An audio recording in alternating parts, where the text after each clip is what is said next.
ಇವತ್ತಿನ ಸರಳವಾದ ವಿಧಾನದಲ್ಲಿ ಟೊಮೆಟೊಕಾಯಿ ಚಟ್ನಿ.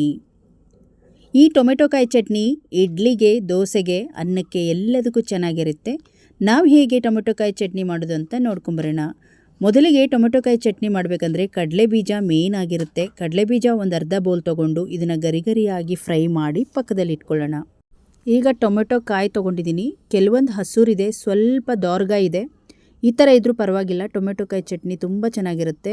ಇದನ್ನು ಸಣ್ಣ ಸಣ್ಣದಾಗಿ ಕಟ್ ಮಾಡ್ಕೊಳ್ಳೋಣ. ಕಡಲೆ ಬೀಜದ ಜೊತೆಗೆ ಸ್ವಲ್ಪ ಕಾಯಿ ಕೂಡ ಹಾಕ್ಬೋದು. ನಾನು ಒಂದು ಸ್ವಲ್ಪ ಚೂರುಗಳನ್ನು ಮಾತ್ರ ಕಾಯಿ ಚೂರು ತೊಗೊಂಡಿದ್ದೀನಿ. ಈಗ ನೋಡಿ, ಚೆನ್ನಾಗಿ ತೊಳೆದಿರುವ ಟೊಮೆಟೊ ಕಾಯಿನ ಎಲ್ಲವನ್ನು ಇದೇ ರೀತಿಯಾಗಿ ಕಟ್ ಮಾಡಿ ಪಕ್ಕದಲ್ಲಿ ಇಟ್ಕೊಳ್ಳೋಣ. ಈಗ ನೋಡಿ, ಟೊಮೆಟೊ ಕಾಯಿ ಎಲ್ಲ ಕಟ್ ಮಾಡಿ ರೆಡಿಯಾಗಿದೆ. ಇದಕ್ಕೀಗ ಒಂದು ದಪ್ಪದ ಈರುಳ್ಳಿನ ಕಟ್ ಮಾಡ್ಕೊಳ್ಬೇಕು. ಒಂದು ದಪ್ಪದ ಈರುಳ್ಳಿನ ನಾನು ಹಾಕ್ತಾಯಿದ್ದೀನಿ. ಎಲ್ಲ ಒಂದರಲ್ಲೇ ನಾವು ರೆಡಿ ಮಾಡ್ಕೊಂಡು ತೊಗೊಂಡೋಗಿ ಒಂದೇ ಸಲ ಫ್ರೈ ಮಾಡ್ಬೋದು. ಹಸಿಮೆಣಸಿನ್ಕಾಯಿ ಖಾರಕ್ಕೆ ತಕ್ಕ ಹಾಗೆ ಸ್ವಲ್ಪ ಕೊತ್ತಂಬರಿ ಸೊಪ್ಪನ್ನು ಹಾಕಿ ರೆಡಿ ಮಾಡಿ ಇಟ್ಕೊಂಡಿದ್ದೀನಿ. ಇವಾಗ ಒಂದು ಕಡಾಯಿ ಇಟ್ಕೊಂಡಿದ್ದೀನಿ, ಮಣ್ಣಿನ ಕಡಾಯಿನ. ಇದಕ್ಕೆ ಸ್ವಲ್ಪ ಎಣ್ಣೆ ಹಾಕಿ ಕಡಲೆಬೀಜ ಒಂದು 2 ಚಮಚ, ಉದ್ದಿನಬೇಳೆ 1 ಚಮಚದಷ್ಟು, ಜೀರಿಗೆ 1 ಚಮಚ ಹಾಕಿ ಈ ಎಣ್ಣೆಲಿ ಈ ರೀತಿಯಾಗಿ ಫ್ರೈ ಮಾಡ್ಕೊಳ್ಬೇಕು. ಈ ರೀತಿ ಫ್ರೈ ಮಾಡೋದ್ರಿಂದ ಹಸಿ ಅಂಶ ಹೊರಟೋಗುತ್ತೆ. ಹಾಗಾಗಿ ಎಣ್ಣೆಯಲ್ಲೇ ಇದನ್ನು ಫ್ರೈ ಮಾಡಿ ಆದಮೇಲೆ ನಂತರ ನಾವು ಟೊಮೆಟೊಕಾಯಿ, ಈರುಳ್ಳಿ, ಹಸಿಮೆಣಸಿನ್ಕಾಯಿ ಎಲ್ಲ ನಾವು ಹಾಕಬೇಕು.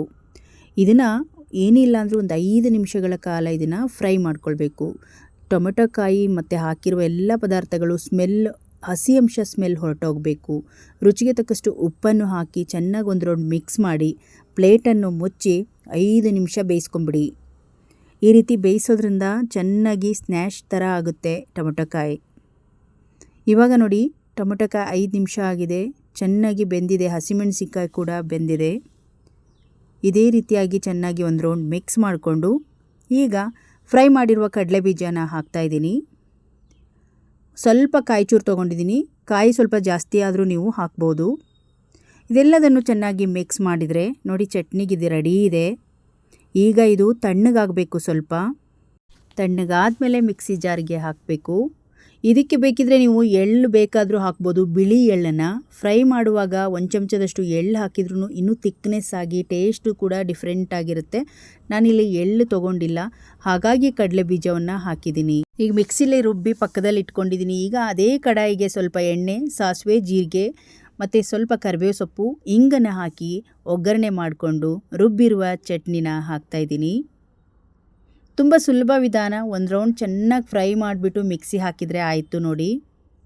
ಹಿಂಗೆ ಹಾಕೋದ್ರಿಂದ ಚಟ್ನಿ ಇನ್ನೂ ರುಚಿ ಚೆನ್ನಾಗಿರುತ್ತೆ. ಈಗ ಸ್ಟವ್ ಉರಿಯನ್ನು ತಕ್ಷಣದಲ್ಲಿ ಆಫ್ ಮಾಡಿಬಿಡಬೇಕು. ಜಾಸ್ತಿ ಹೊತ್ತು ಚಟ್ನಿನ ಕುದಿಸ್ಬಾರ್ದು. ಒಗ್ಗರಣೆ ಹಾಕಿದ ತಕ್ಷಣವೇ ನಾವು ಸ್ಟವ್ ಉರಿಯನ್ನು ಆಫ್ ಮಾಡಿ ಈ ರೀತಿ ಮಿಕ್ಸ್ ಮಾಡ್ಕೊಳ್ಬೇಕು. ತುಂಬ ರುಚಿಕರವಾಗಿರುತ್ತೆ. ಅದು ಈ ಒಂದು ಮಳೆ ಬರೋ ಸೀಸನ್ನಲ್ಲಿ ಟೊಮೆಟೊಕಾಯಿ ಚಟ್ನಿ ಮಾಡಿಕೊಂಡು ಬಿಸಿ ಬಿಸಿ ಅನ್ನದ ಜೊತೆ ತಿಂತಾಯಿದ್ರೆ ಮಸ್ತಾಗಿರುತ್ತೆ. ಇವಾಗ ನಾನು ಸರ್ವ್ ಮಾಡ್ಕೊಳ್ತಾ ಇದ್ದೀನಿ ಬೌಲಿಗೆ. ಅಕ್ಕಿ ರೊಟ್ಟಿಗಂತೂ ತುಂಬ ಚೆನ್ನಾಗಿರುತ್ತೆ. ನಾವು ಇದನ್ನು ಅಕ್ಕಿ ರೊಟ್ಟಿ ಜೊತೆಗೇ ಜಾಸ್ತಿ ಮಾಡ್ತೀವಿ. ಹಾಗೆ ಯಾವತ್ತಾದರೂ ಒಂದು ದಿವಸ ಇಡ್ಲಿ ಜೊತೆಗೂ ಕೂಡ ತಿಂದು ನೋಡಿ, ಇಡ್ಲಿಗೂ ಚೆನ್ನಾಗಿರುತ್ತೆ. ಇವತ್ತಿನ ಸರಳವಾದ ವಿಧಾನದಲ್ಲಿ ನಮ್ಮ ಟೊಮೆಟೊಕಾಯಿ ಚಟ್ನಿ ನಿಮಗೆ ಇಷ್ಟ ಆದರೆ ಒಂದು ಲೈಕ್ ಮಾಡಿ, ಈ ವಿಡಿಯೋವನ್ನು ಶೇರ್ ಮಾಡಿ. ಇನ್ನಷ್ಟು ವಿಡಿಯೋಗಳಿಗಾಗಿ ನಮ್ಮ ಚಾನಲನ್ನು ಸಬ್ಸ್ಕ್ರೈಬ್ ಮಾಡ್ಕೊಳ್ಳಿ. ಧನ್ಯವಾದಗಳು.